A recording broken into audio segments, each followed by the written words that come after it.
பிரியமானவர்களே, இயேசு கிறிஸ்துவின் நாமத்தில் உங்களுக்கு என் அன்பின் வாழ்த்துக்கள். இந்த இடம் பின்னால பாக்குறீங்களா? அது என்ன இடம்னு பாக்குறீங்களா? நம்முடைய தேவனுடைய கூடாரத்துக்குள்ள ஹெவன்லி வொர்ஷிப் சென்டர், பரலோக ஆராதனை மையம். இங்கே 24 மணி நேரம் ஆராதனை நடக்கும். பாட்டு பாடி தேவனை ஆராதித்து கொண்டே இருப்பது. அது மாத்திர வரக்கூடிய ஜனங்கள் அநேகர் அப்பப்போ இங்கே உட்கார்ந்து கர்த்தரை ஆராதிக்கிறாங்க. ஒரு ஹெவன்லி வொர்ஷிப். பரலோகத்தில் தேவதூதர்கள் எப்படி கர்த்தரை ஆராதிக்கிறாங்களோ அதே மாதிரி ஒரு ஆராதனை நடக்கணும்னு கர்த்தருடைய ஆவியானவர் ஒரு கைடன்ஸ் கொடுத்ததுனால அவருடைய வார்த்தை கீழ்ப்படிந்து இது அமைக்கப்பட்டிருக்கிறது. பல மாதங்களாக இது நடக்கிறது. இடைவிடாமல் இரவும் பகலும் கர்த்தரை ஆராதித்து கொண்டே இருப்பது. அதான் இந்த இடத்துல எப்பவும் தேவ பிரசன்ன நிலைத்திருப்பதையும் கர்த்தருடைய பாதுகாப்பு இருப்பதையும் உணர முடிகிறது. சரி, இன்றைக்கு மாதத்தின் கடைசி நாளுக்குள்ள வந்துட்டோம். இந்த மாதத்தின் கடைசி நாள் இப்பதான் 1ஆம் தேதி வந்த மாதிரி இருந்துச்சு. கடைசி நாள் வந்துட்டுல, நாட்கள் வேகமாய் போகிறது. அப்போ நம்ம வருகைக்கு நெருங்கி கொண்டிருக்கிறோம்.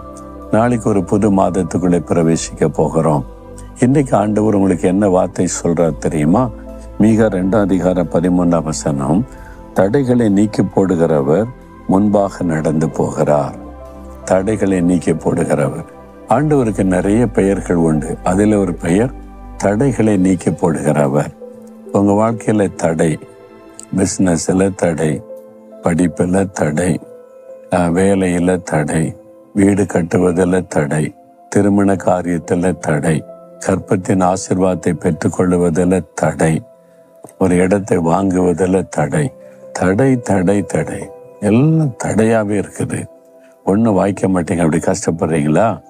தடைகளை நீக்கி போடுகிற ஒரு ஆண்டவர் இருக்கிறார். அவர் தடைகளை நீக்கி அழகாய் நடத்துவார். இஸ்ரவேல் மக்கள் எகிப்திலிருந்து ஆண்டவர் விடுதலையாக்கி கொண்டு வந்தார்ல, கானான் தேசத்தை நோக்கி பிரயாணப்படணும். முதல்ல ஒரு தடை வருது, செங்கடல், பெரிய தடை. இதை எப்படி தாண்டுவது?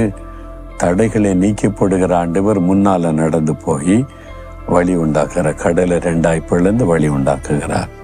வழியே இல்லாத வனாந்தரம், வழியே தெரியாது வனாந்தரம், எல்லாம் பாம்பும் தேள்களும் உள்ள ஒரு இடம்.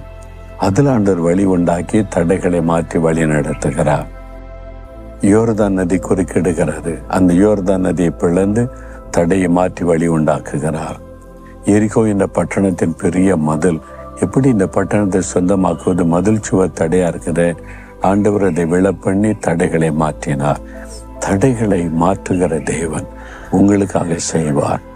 உங்களுக்கு எந்த காரியத்துல தடை சொல்லுங்க, குறிப்பா சொல்லுங்க, இந்த காரியத்துல எனக்கு தடை ஏற்பட்டுக்கிட்டே இருக்குது, இன்றைக்கு அந்த தடை மாறப்போகிறது.